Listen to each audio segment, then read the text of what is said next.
দর্শক দেখতেছেন আমি এখন যে জায়গাটিতে রয়েছি এটি হচ্ছে কুড়িগ্রাম জেলার চিলমারী উপজেলার হরিজনপল্লীতে। এটি হচ্ছে সবুজপাড়ার অবস্থান এবং এটির বর্তমান পরিস্থিতি আপনারা দেখতেই পাচ্ছেন।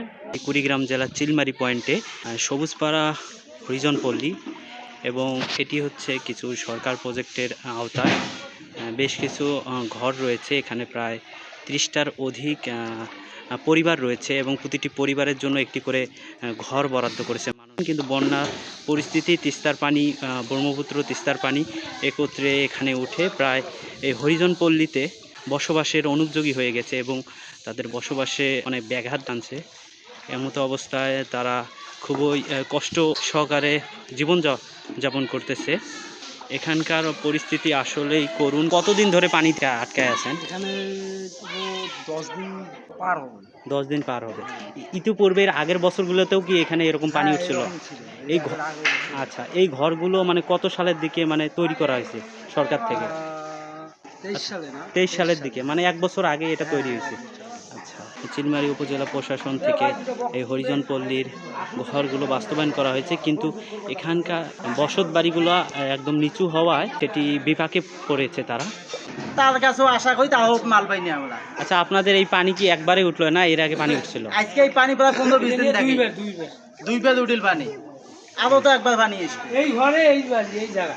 দর্শক দেখতেই পাচ্ছেন এখানকার বর্তমান পরিস্থিতি, তাদের জীবন বিপাকে পড়েছে। তারা বর্তমান এবার ঘরের মধ্যে পানি উঠছিল। দর্শক দেখতে পাচ্ছেন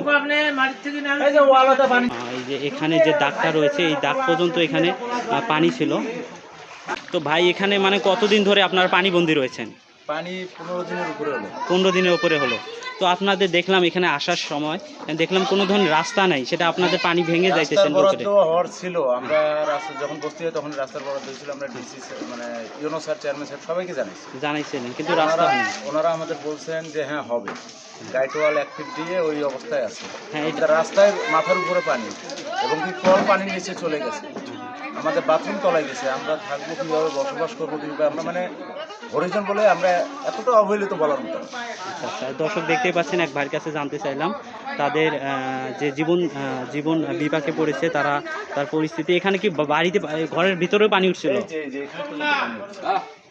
তাদের যেটা অভিযোগ রয়েছে সেটি হচ্ছে তারা ইতিপূর্বে অনেকভাবে পানিবন্দী, তারা বিষয়গুলো বিভিন্ন ঊর্ধ্বতন কর্তৃপক্ষকে অবগত করছে, কিন্তু ঊর্ধ্বতন কর্তৃপক্ষ আশ্বাস দিয়েছে, কিন্তু এখনও সেই আশ্বাসের বাস্তবায়ন হয়নি এবং তারা প্রত্যাশা খুব শীঘ্রই সেটি বাস্তবায়ন হবে। এবং এই যে তারা পানি বেয়ে ওই অঞ্চল থেকে, ওটা হচ্ছে দর্শক দেখতে পাচ্ছেন এই গাছগুলো, ওটা হচ্ছে রোড, এবং ওই রোড পর্যন্ত তাদের এই বসতি পর্যন্ত তারা যে একটা উঁচু রোড স্থাপনের জন্য তাদের একটা দাবি রয়েছে, সেটি বাস্তবায়নের জন্য তারা প্রত্যাশা করে এবং সেটি উপজেলা প্রশাসনকে অবগত করছে এবং উপজেলা প্রশাসন সেটি আস্থা দিয়েছে এবং সেই আস্থাটা তার বাস্তবায়নের জন্য অপেক্ষায় রয়েছে।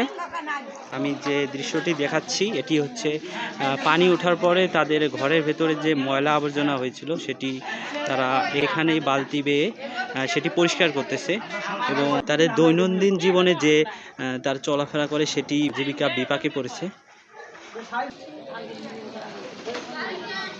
বাংলাদেশ সংযোগ কর্তৃক এখানে কুড়িগ্রাম জেলা শাখার মাধ্যমে এই হরিজনপল্লীতে কিছু শুকনো খাবার, দ্রব্যাদি, পণ্য সামগ্রী তাদের মাঝে বিতরণের জন্য তারা আজকে এখানে এসেছে। এখন আমি যে জায়গাটিতে রয়েছি এটি হচ্ছে হরিজনপল্লীর একটি পাকঘর, রান্নাঘর, অর্থাৎ এখানে তারা রান্না করতো, কিন্তু সেখানেও পানি উঠে বর্তমানে তারা যে রান্না বান্না করতো সেটা বিপাকে পড়েছে।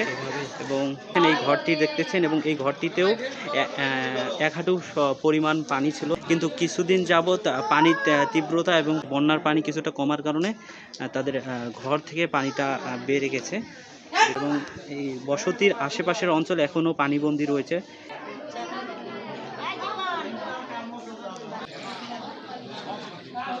দর্শক দেখতেছেন বাংলাদেশ সংযোগ কুড়িগ্রাম জেলা শাখা কর্তৃক সংযোগ ইমার্জেন্সি রেসপন্স টিম তাদের কার্যক্রমের মাধ্যমে দ্বিতীয় ধাপে কুড়িগ্রাম জেলা আজ প্রায় 200টি পরিবারের মাঝে ত্রাণ বিতরণ কার্যক্রম সম্পূর্ণ করতেছে।